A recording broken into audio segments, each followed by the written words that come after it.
62 years ago, one of the most famous and greatest speeches in history was delivered in Washington, D.C., United States of America, during the Civil Rights Movement in August 1963. This was the I Have a Dream speech by Martin Luther King Jr. Though there were various immediate responses to its message, supporters of civil rights admired its eloquence.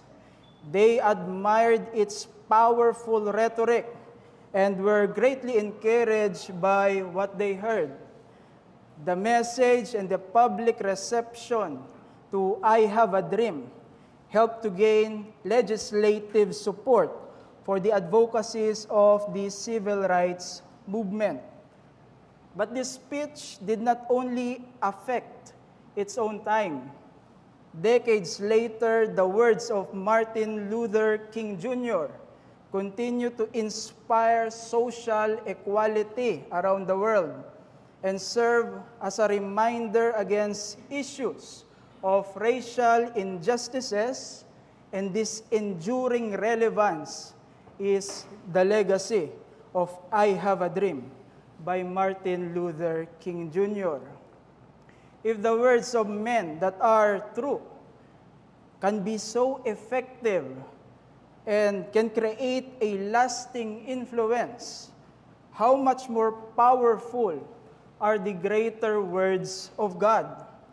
For there is the powerful grace of God to bring results to His Word that are not only important for this life, but also for eternity. God says about His Word in Isaiah 55:11, "It shall not return to me empty, but it shall accomplish that which I purpose, and shall succeed in the thing for which I sent it." This is true to the Word of God, and we must not forget this truth also to its first and foremost message, which is called the gospel of Jesus Christ. Because as we continue our study in the first chapter of the book of Romans, we will encounter the danger of a wrong attitude of Christians towards the gospel that is opposite of the eagerness for it that we studied last week. This is addressed by the Apostle Paul, and that is being ashamed of the gospel. So I invite you to turn your Bibles with me to our preaching text, which shall be taken from the first chapter of Romans, verses 16 to verse 17. Let me again read this part of the Word of God. Romans chapter 1, verses 16 to 17. "For I am not ashamed of the gospel, for it is the power of God for salvation to everyone who believes, to the Jew first, and also to the Greeks. For in it, the righteousness of God is revealed from faith for faith.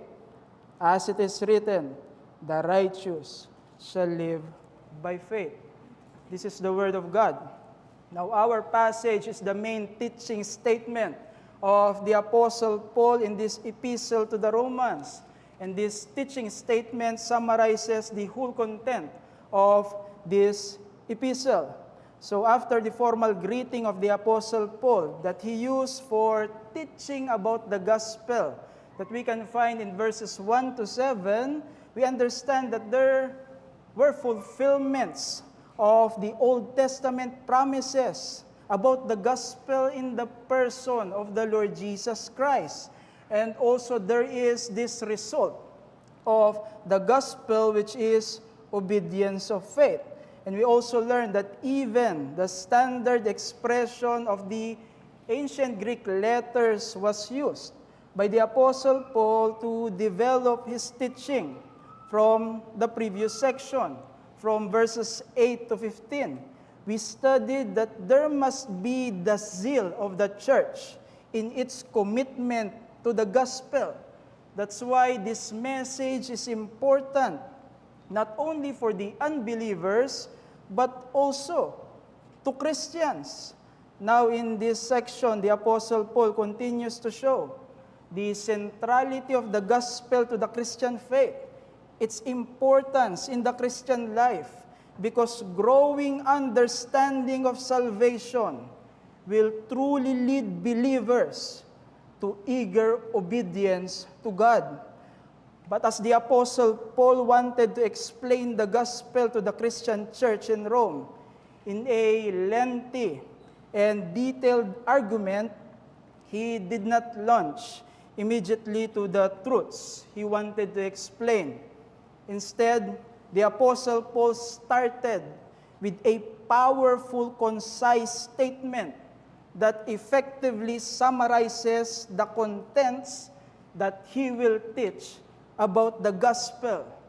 These powerful truths about the gospel, summarizes by Paul, both prepares the readers in his following arguments and also explains why the Apostle Paul has this fervent zeal to minister this message to everyone.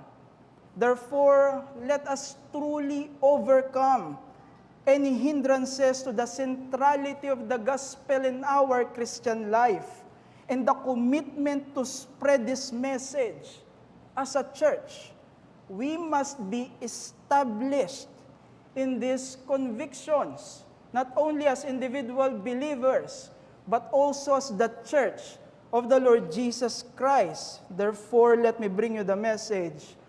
Nothing must compromise the church in its faithfulness to the truths and the work for the gospel. Let me say it again. Nothing must compromise the church in its faithfulness to the truths and the work for the gospel. Because the Apostle Paul says in verse 16, "For I am not ashamed of the gospel." The word ashamed is to experience or feel shame or disgrace because of some particular event or activity. It is used many times in the New Testament. For example, in Mark chapter 8, verse 34, about the cost of discipleship, there are people who are ashamed of Christ, and this manifests through their failure to confess Him because of their fear for threats. That's why the Lord Jesus Christ said to them in verse 38, "Of Him will the Son of Man also be ashamed when He comes in the glory of His Father with the holy angels." And the Apostle Paul again used this word to describe the work of faithfully witnessing for Christ, even if it led to suffering. In 2 Timothy chapter 1, verse 8, we can read, "Do not be ashamed of the testimony about our Lord." And if we jump to verse 12, we can read, "Which is why I suffer as I do, but I am not ashamed." For the Apostle Paul, even the knowledge of potential risk for the gospel, he was so determined not to retreat from speaking its truths. That's the Apostle Paul. For he is not ashamed of the gospel. In this fallen world, there is a danger that deceives Christians into thinking that the gospel is ineffective and tempts them to fear the consequences of being faithful to its truths. Beware of this satanic deception. Though the church must not actively seek to be persecuted, but we should be watchful from these kinds of deceptions. We must be watchful for fear of potential risk that can lead us to compromise the gospel of our Lord and Savior Jesus Christ. There are important reasons for this persuasion, according to the Apostle Paul. And let me use these interrogatives that answered by the Apostle Paul by the reasons he given from our text. Let me use these two interrogatives. First, why unashamed of the gospel? And secondly, why is the gospel God's saving power? Let us consider the first question. Why unashamed of the gospel? We can find this reason given by the Apostle Paul in what he said about the gospel. Verse 16 says, "For it is the power of God for salvation." The word power in the original language means ability to accomplish its purpose. This must not be interpreted in connection to a dynamite figure, because Paul did not have that purpose in his mind. And the gospel's power is not for violent destruction, but for salvation. We will be led to wrong ideas about the gospel power using this dynamite figure. And verse 16 adds, "To everyone who believes, to the Jew first, and also to the Greeks." Because the salvation that is accomplished by the gospel is general in scope and applied to individuals, according to Paul. Paul said to everyone, and he used the singular form for Jew and Greek. It is first to the Jews, because the promises of the gospel in the Old Testament were entrusted to them. But its saving power is not merely to one ethnic group, but to all kinds of people, including Gentiles, like the Greeks. So, the gospel that accomplishes salvation without distinction deserves no shame. We must not be ashamed of this gospel. The gospel is needed by all men, because as sinners, everyone has a need for salvation, whatever their age, their social status, and their racial identity. There is an utmost necessity for all the unconverted to have the only message for salvation, which must confront our attitude of shame for the gospel. But beyond the pressing need for the gospel, there is also God's saving activity in this message that must again confront our attitude of shame for the gospel. Not only does the gospel reveal the truths for salvation, but God also promises to bless this message so that many will be saved.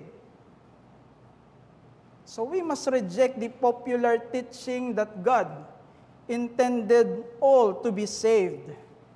Because if Christ atoned for the sins of all, there would be no people in eternal punishment. For the cross of Christ is for satisfaction, has the nature of substitution, propitiation, and ransom of sinners whom God intended to save. So the scripture teaches that God intended salvation not to all people, but to all kinds of people, whether Jews or Gentiles. This is the all without distinction according to scriptures. There will be people from every tribe, language, and nation will be represented in this salvation. Revelations 5:9 says, "By your blood you ransom people for God from every tribe and language and people and nation." There will be many people who will be saved by this powerful gospel. Therefore, let not the doctrine of particular redemption be wrongly equated with a few objects of salvation, because this scriptural doctrine teaches that many will be saved, a multitude that cannot be numbered. So believers must not be ashamed for the gospel, because many sinners who need this message will be powerfully saved by God Himself.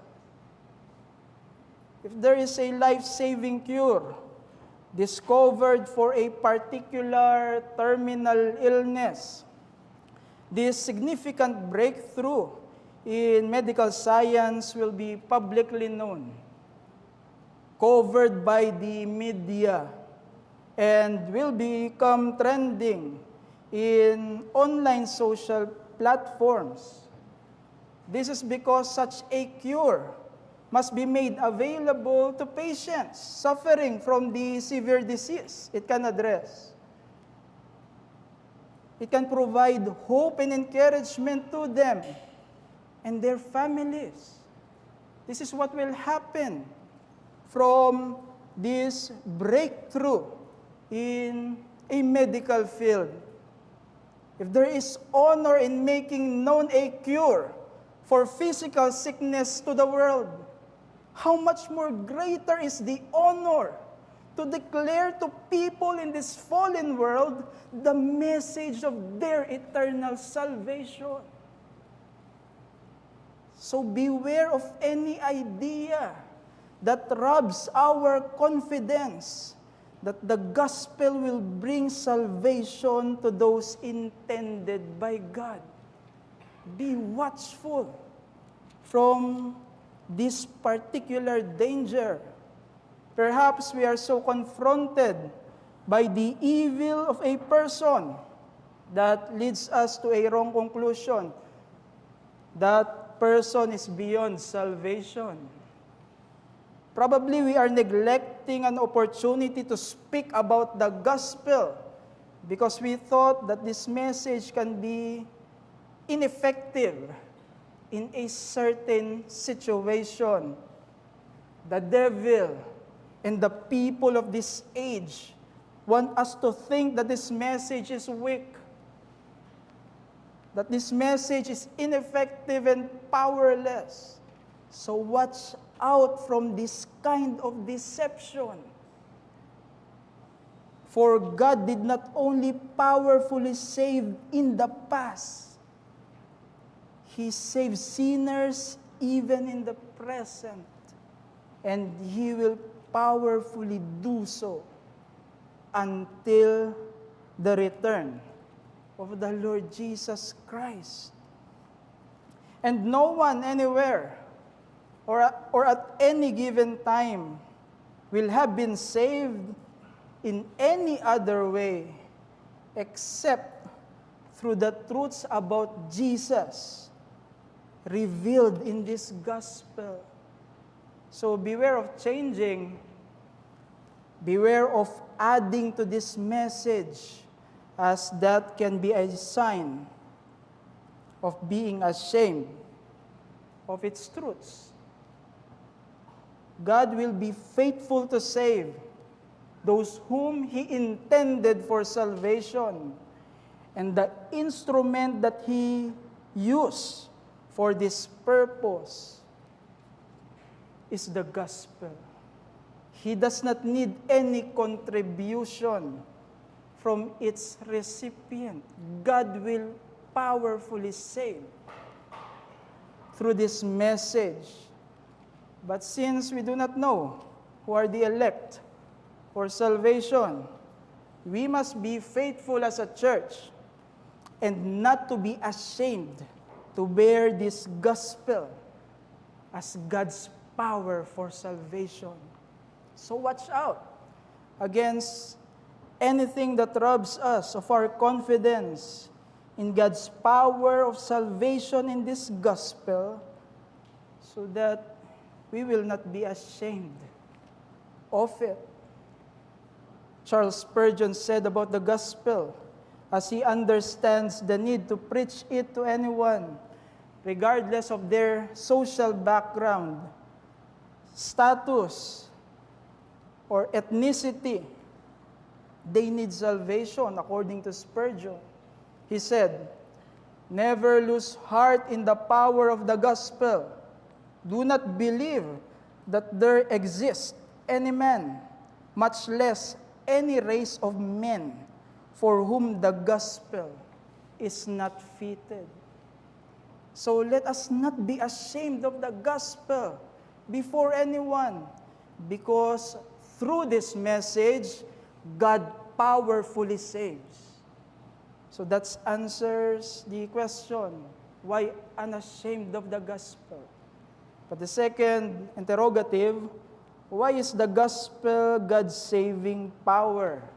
And this is answered by another reason given by the Apostle Paul about this message of salvation. We can read in verse 17, "For in it the righteousness of God is revealed." The word righteousness in this verse means the gift of righteousness for believers' status. That's the right understanding of the word righteousness. This is not the attribute of divine righteousness of God, because in exegesis, that assertion must be in the structure of subjective genitive. This is an objective genitive.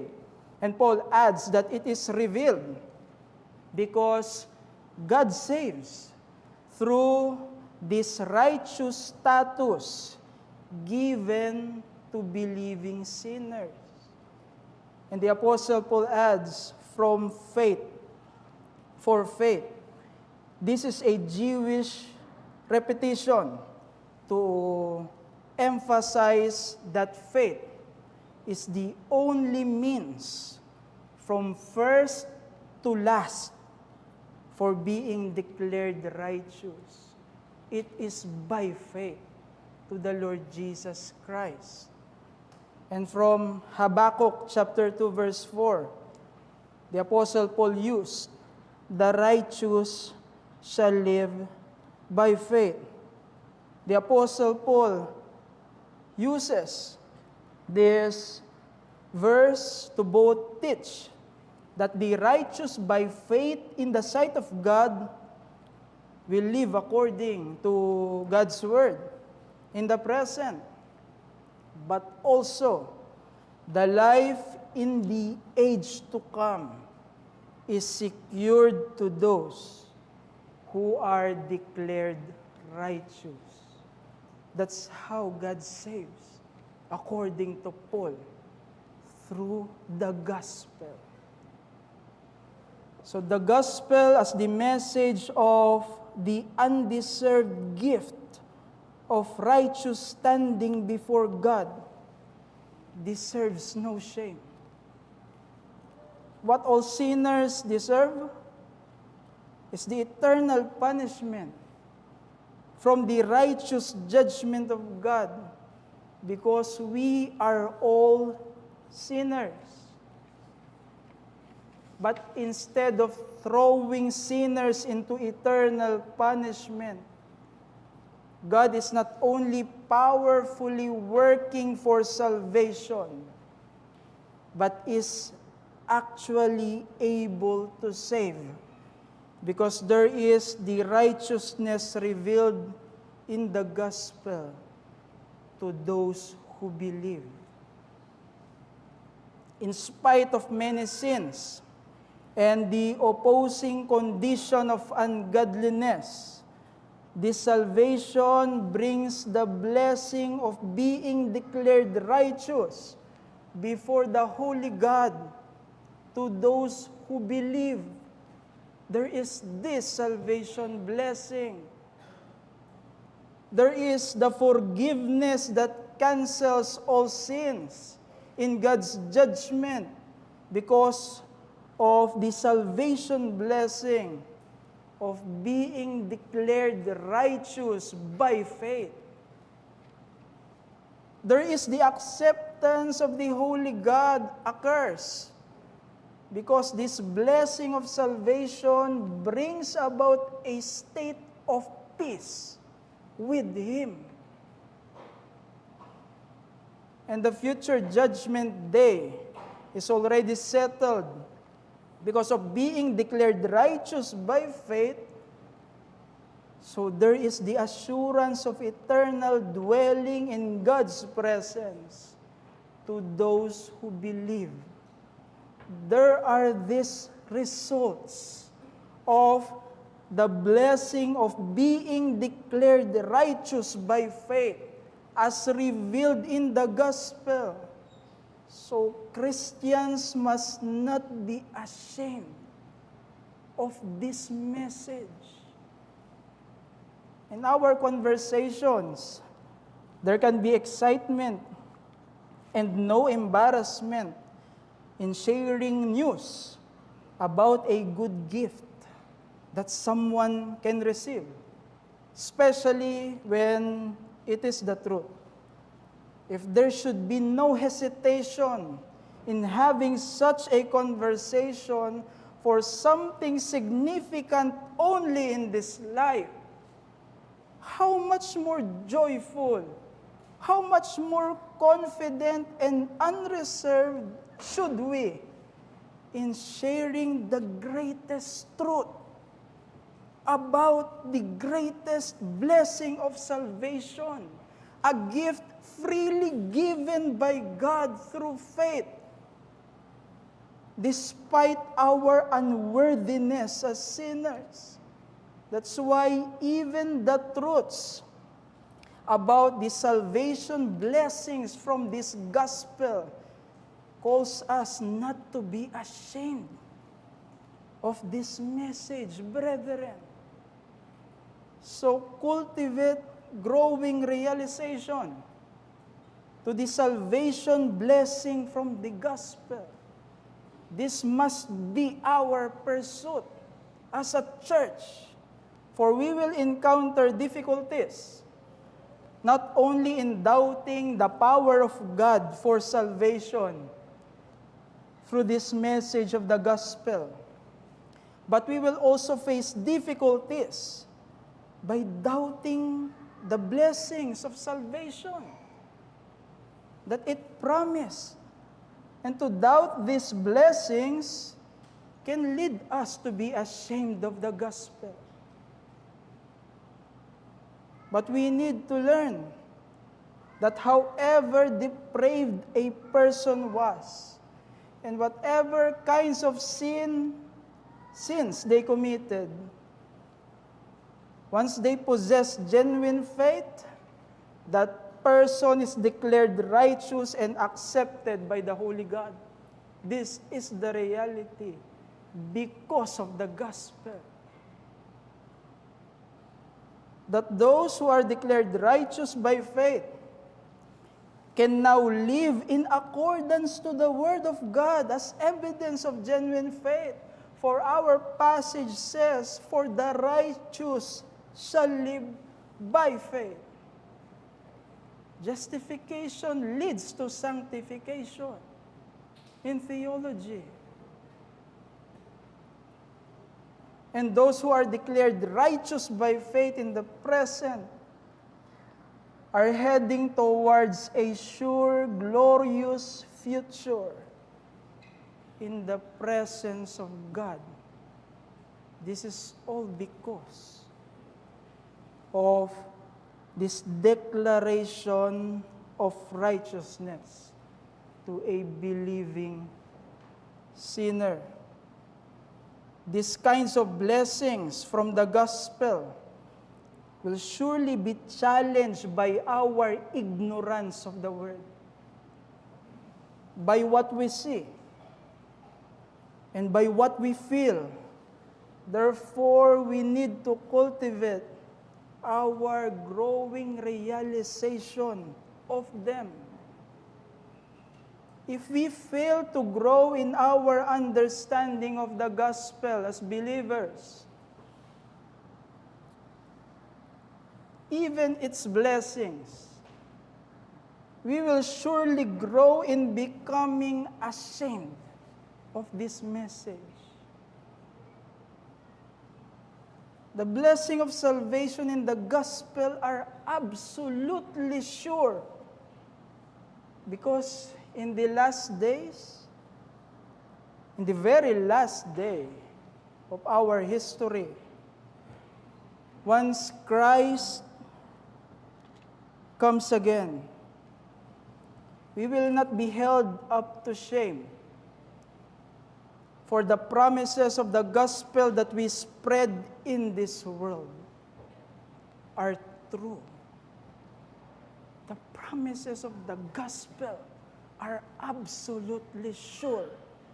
May we live out this future reality in the present by becoming unashamed of the gospel, because there is the firm assurance even in its salvation blessings.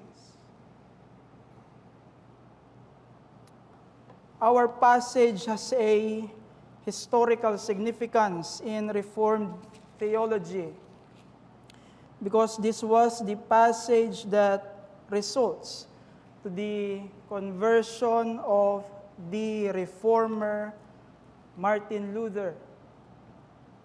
For during the time of Luther's priesthood, his inner being was tormented by the threat of condemnation from God's law. Consequently, his life was characterized by a relentless striving for holiness, driven by the conviction that this was the way to achieve forgiveness for his sins.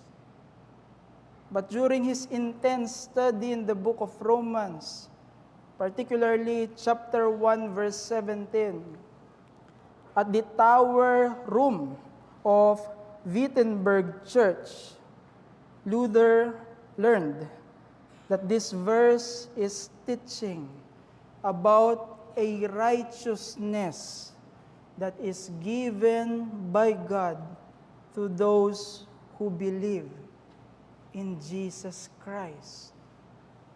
When Luther recalled this conversion experience later in his life, the reformer said, "Thereupon I felt myself to be reborn and to have gone through open doors into paradise.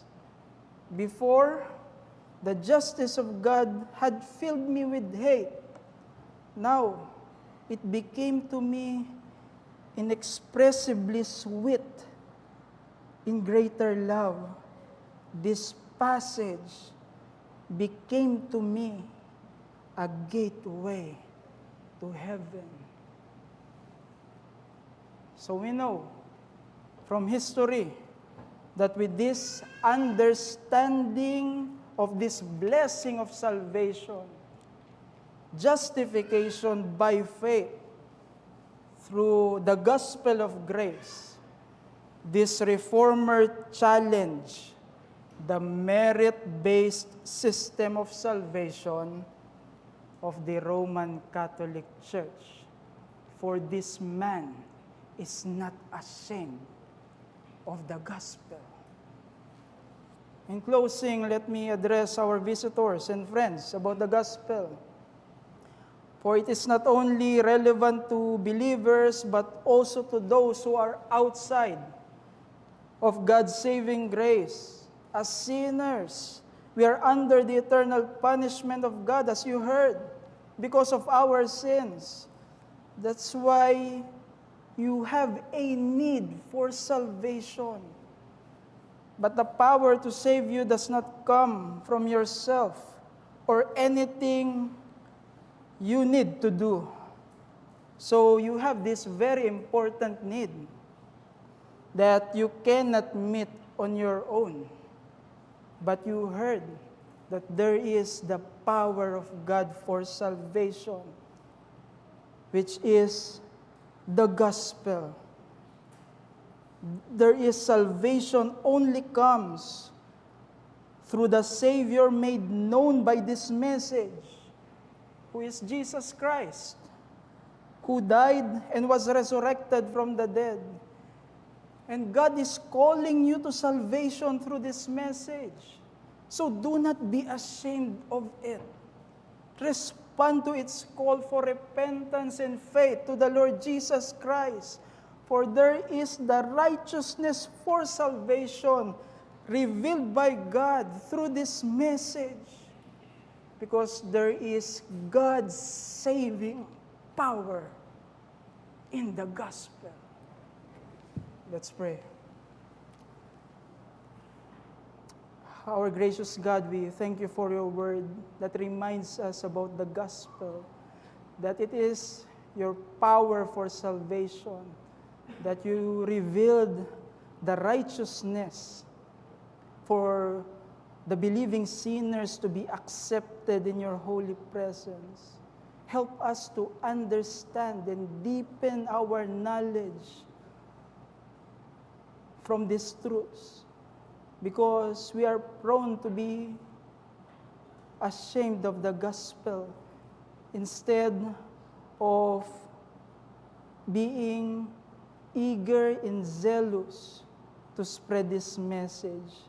That's why may you help us by your grace to be watchful for anything that robs our confidence to your power to save through this message, and help us to deepen our understanding to the salvation blessings from your gospel. Help us for the applications of these things. Help us, Father, to grow more about our understanding of your gospel, so that by your grace, may we become believers, and may we become a church that is not ashamed of the gospel. And we want to remember also those who are outside of the saving grace of the Lord Jesus Christ. They heard your power for salvation through Jesus and his cross and resurrection. May you call sinners unto salvation, and may you bless these things according to your perfect will, that most glorify and honor your great and holy name. For we pray all these things in Jesus' name. Amen.